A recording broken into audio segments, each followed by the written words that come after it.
पत्रकार बंधुओं को नमस्कार। बहुत पहले एक फिल्म आई थी,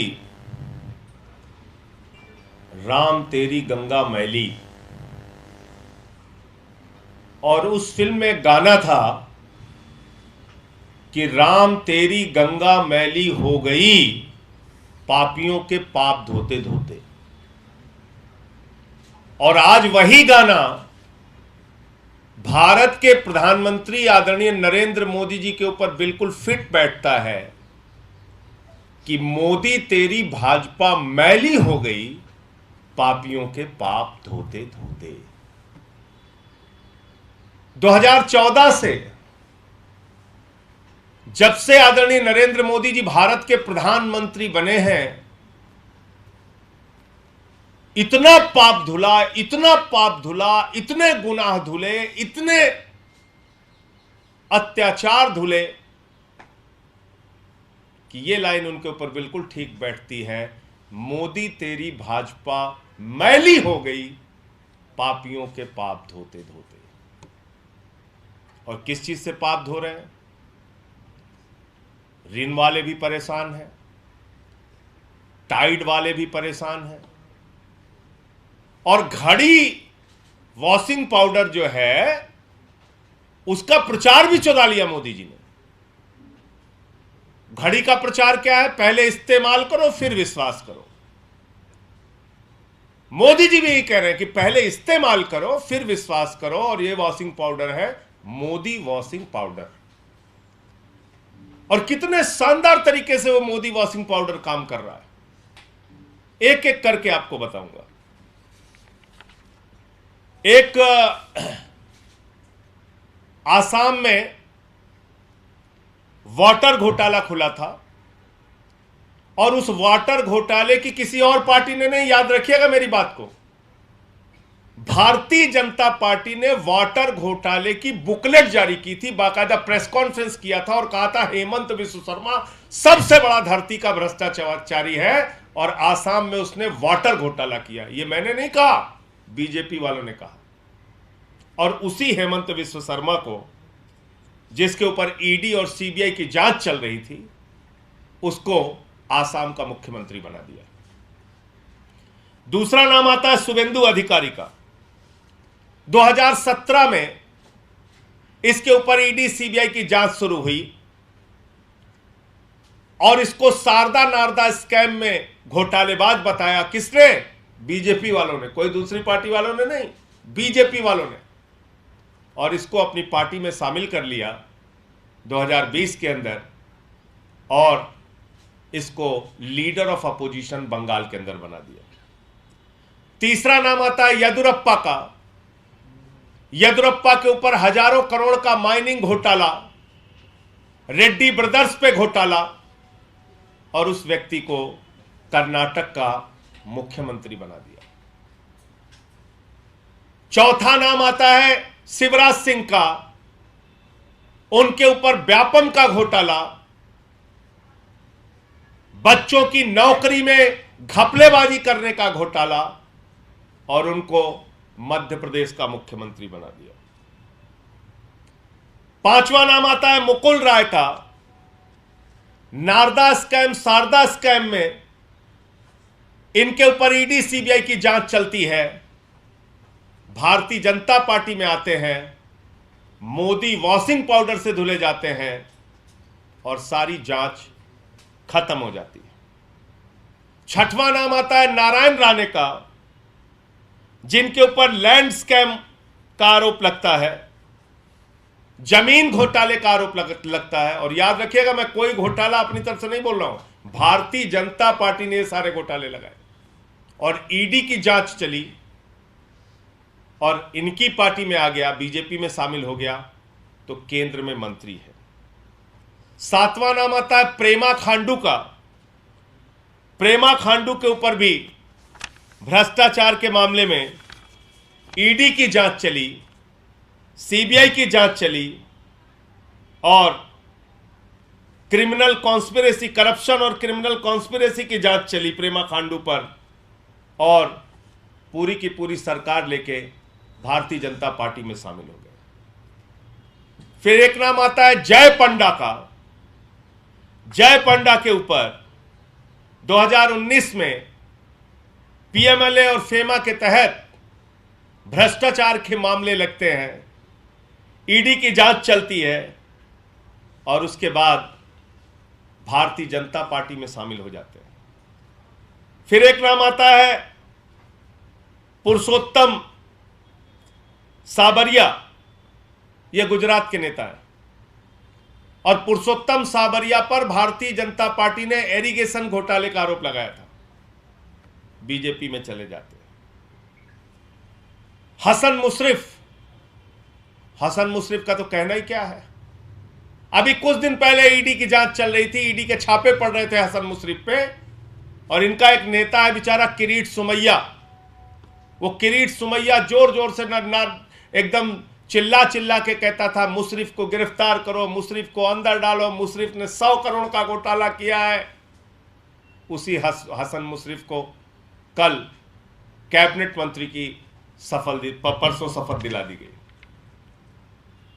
एक नाम आता है छगन भुजबल का, महाराष्ट्र सदन घोटाला, और छगन भुजबल को कैबिनेट का मंत्री बना दिया जाता है। एक नाम आता है अजीत पवार का, जो इस समय सबसे चर्चित नाम है, जिसका जिक्र 3 दिन पहले रैली में भोपाल में प्रधानमंत्री जी ने किया। और भारत के प्रधानमंत्री आदरणीय नरेंद्र मोदी जी ने क्या कहा, वो आप सभी पत्रकार बंधुओं को जरूर सुनना चाहिए, पूरे देश को सुनना चाहिए, और भारतीय जनता पार्टी की असलियत पूरे देश के सामने आनी जरूरी है। एनसीपी पर भी करीब 70,000 करोड़ रुपए के घोटालों का आरोप है। महाराष्ट्र स्टेट कोऑपरेटिव बैंक घोटाला, महाराष्ट्र सिंचाई घोटाला, अवैध खनन घोटाला, इनकी लिस्ट भी बहुत लंबी है। ये 3 दिन पहले भारत के प्रधानमंत्री ने 70,000 करोड़ का घोटाला पकड़ा था। किसका? अजीत पवार का, एनसीपी नेताओं का। अजीत पवार पर सिंचाई घोटाला, कोऑपरेटिव बैंक घोटाला, तमाम घोटाले का आरोप भारत के प्रधानमंत्री ने लगाया, और उसी व्यक्ति को 3 दिन के बाद महाराष्ट्र के अंदर उप मुख्यमंत्री बनाने का काम किया। एक नाम आता है भावना गावली को शिवसेना ने शिंदे गुट का चीफ विप बना दिया पार्लियामेंट के अंदर। इनके ऊपर भी ईडी की जांच, 5 सम्मन किया था इनको ईडी ने इनको 5 सम्मन किया था, और ये इस समय शिंदे गुट की लोकसभा में चीफ विप है। एक नाम आता है प्रताप सरनायक का, और इनके ऊपर मनी लॉन्ड्रिंग का केस दर्ज किया था ईडी ने, और अभी ये शिंदे की शिवसेना में है। बाकी बहुत सारे नाम हैं। तो भारतीय जनता पार्टी का ये असली चाल चरित्र और चेहरा है। आदरणीय नरेंद्र मोदी जी ने भोपाल की रैली में जब कहा, ये मोदी की गारंटी है, एक एक भ्रष्टाचारी पर कार्रवाई करने की गारंटी है, 3 दिन के बाद वो नारा बदल गया। अब मोदी जी कह रहे हैं ये मोदी की गारंटी है, एक एक भ्रष्टाचारी को मंत्री बनाने की गारंटी है।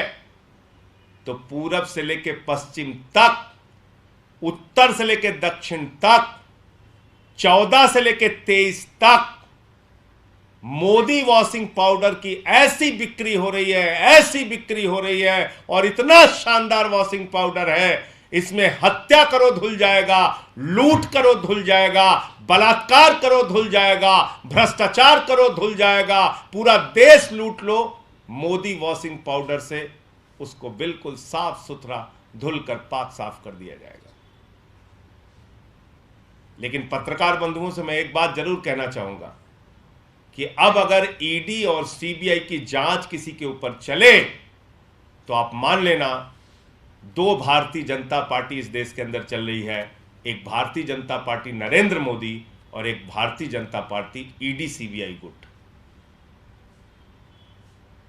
और इसका एक ही काम है, क्योंकि प्रधानमंत्री कोई हथियारबंद गुंडे तो रख नहीं सकते कि भाई कहे कि जाओ आप किसी विधायक को पकड़ के लाओ, किसी मंत्री को पकड़ के लाओ, गन पॉइंट पे उसको शामिल करा लो। तो उन्होंने एक जांच एजेंसी बनाई ईडी सीबीआई और कहा कि विधायकों को तोड़ो, दलों को तोड़ो, लोकतंत्र को खत्म करो, संघीय ढांचे को खत्म करो। तो ईडी और सीबीआई इस देश के अंदर दलों को तोड़ने और विधायकों को धमकाने का एक माध्यम बन गया है। आम आदमी पार्टी के बहादुर नेता मनीष सिसोदिया और सत्येंद्र जैन इनके आगे नहीं झुके, टूटे नहीं। बहुत कोशिश इन लोगों ने की दिल्ली के अंदर तोड़फोड़ करने की, सफल नहीं हुए वाजपेयी। आम आदमी पार्टी और अरविंद केजरीवाल एक ऐसे नेता है, हम लोगों पर चाहे जितने मुकदमे करो, चाहे जितनी प्रताड़ना दो, आपने 45 विधायकों पे दिल्ली के अंदर मुकदमे लिखे, हमारा कोई विधायक नहीं टूटा। आपने हमारे मंत्रियों पे फर्जी मुकदमे लिखे, हमारा कोई मंत्री नहीं टूटा। 36 किलो वजन कम हो गया सत्येंद्र जैन का, इतनी प्रताड़ना आपने दी, लेकिन मजबूती से वो खड़े रहे। इसलिए ये मोदी वॉशिंग पाउडर ये दिल्ली में फेल हो जा रहा है। यहां पर कोई दागदार है नहीं, तो दाग धुलने की जरूरत है नहीं, तो इसलिए इस वॉशिंग पाउडर की यहां जरूरत नहीं पड़ रही। पूरे देश में मोदी वॉशिंग पाउडर से अपना काम प्रधानमंत्री जी, और ये चुनाव का मौका है, तो अब तो चुनावी बम्पर ऑफर आया है मोदी वॉशिंग पाउडर का। चाहे जितना खरीदिए, चाहे जैसे पाप धुलवाइए। तो इसलिए कम से कम आज के बाद नैतिकता की, ईमानदारी की, भ्रष्टाचार के खिलाफ लड़ने की दुहाई देना प्रधानमंत्री को बंद करना चाहिए, वरना वो अब हंसी के पात्र बन गए हैं। उनके भक्त बेचारे 3-4 दिन से सदमे में हैं। जो लोग, किरीट सुमैया तो बेचारा छुपा छुपा फिर रहा है, वो लोग सदमे में हैं कि बताओ, जिन लोगों को गालियां दे रहे थे अब उन लोगों को गले लगाना पड़ेगा, जिन लोगों को गालियां दे रहे थे अब उनको लाइन में खड़े होकर माला पहनानी पड़ेगी, जिन लोगों से लड़ाई लड़ रहे थे अब उन्हीं लोगों के सामने लाइन में लगना पड़ेगा। तो मुझे ये बात कहनी थी। ईडी और सीबीआई के छापे इस देश में दलों और विधायकों को तोड़ने का माध्यम बन गया है, और महाराष्ट्र की घटना उसी का जीता जागता उदाहरण है। लेकिन एक बात मैं मोदी जी से कहना चाहता हूं कि मोदी जी, जब जब ऐसा खेल देश के अंदर हुआ है, जनता ने सबक सिखाया है, और महाराष्ट्र की जनता भी आपको सबक सिखाने का काम करेगी। सर, अनुराग ठाकुर